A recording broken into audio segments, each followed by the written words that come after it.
నమస్తే friends, welcome to my channel. ఈరోజు వీడియోలో పుదీనా పచ్చడి ఎలా తయారు చేసుకోవాలో చూసేద్దాం. ఫ్రెష్గా కడుక్కొని పెట్టుకున్నానండి పుదీనాను. ఒక నిమ్మకాయ సైజ్ అంతా చింతపండును కూడా నానబెట్టుకొని పెట్టుకోవాలి. అలాగే స్టవ్ వెలిగించుకొని కడాయి పెట్టుకోవాలి. కడాయి వేడి కాగానే టీ స్పూన్ ధనియాలు వేసుకోవాలి. ఇలా వేసుకున్న ధనియాలను కొంచెం ఇటు అటు వేపుకోవాలి. ఇలా అవి కొద్దిగా కలర్ మారగానే హాఫ్ టీ స్పూన్ జీలకర్ర వేసుకోవాలి.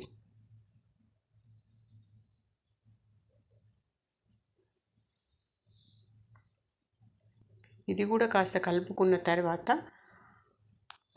మరి కొంచెం మెంతులు కూడా వేసుకోవాలి.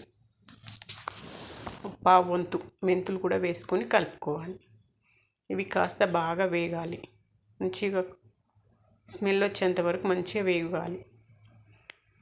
ఇలా వేగిన ధనియాలను మరో ప్లేట్లోకి తీసుకోవాలి. ఇప్పుడు అదే కడాయిని స్టవ్ పైన పెట్టి ఒక టీ స్పూన్ ఆయిల్ వేసుకోవాలి.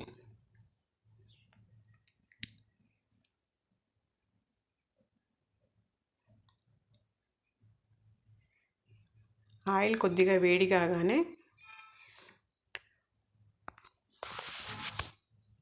పచ్చిమిర్చి కూడా వేసుకోవాలి. ఫ్రెష్గా కడుక్కొని పెట్టుకున్న పచ్చిమిర్చిని వేసుకోవాలి.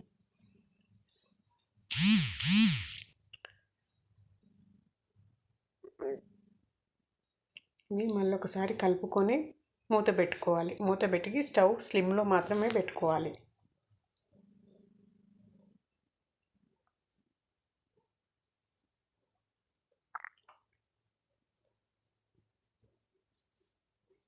కొంచెం వేగగానే కలర్ మారగానే అల్లం ఎల్లిగడ్డ పేస్ట్ వేసుకోవాలి. ఇది కొంచెం పచ్చివాసన పోగానే మనం ఫ్రెష్గా కడిగి పెట్టుకున్న పుదీనా ఆకులు వేసుకోవాలి.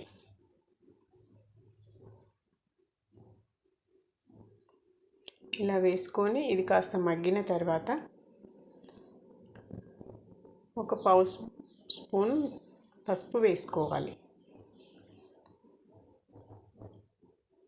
ఇప్పుడు మనము నానబెట్టుకున్న చింతపండును కూడా వేసుకోవాలి.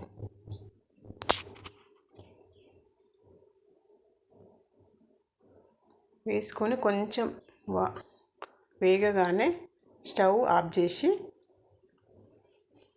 ఇది చల్లారనివ్వాలి. ఈ మిశ్రమాన్ని మనం ముందుగా తయారు చేసి పెట్టుకున్న ధనియాలు, జీలకర్ర, మెంతుల్ని మిక్సింగ్ బౌల్లోకి తీసుకొని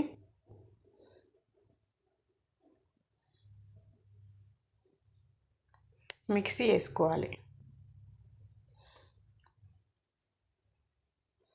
ఇలా పౌడర్ కాగానే పుదీనా మిక్సర్ని ఈ జార్లో వేసి మెత్తగా మిక్సీ పట్టించుకోవాలి.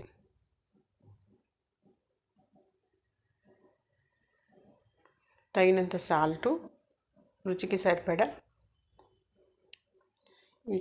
ఇలా కాగానే తాలింపు పెట్టుకోవాలి. అంతేనండి, ఈజీగా పుదీనా పచ్చడి చేసుకోవచ్చు. వేడివేడి అన్నంలోకి చాలా సూపర్గా ఉంటుంది. ఓకేనండి, థ్యాంక్ యూ ఫర్ వాచింగ్.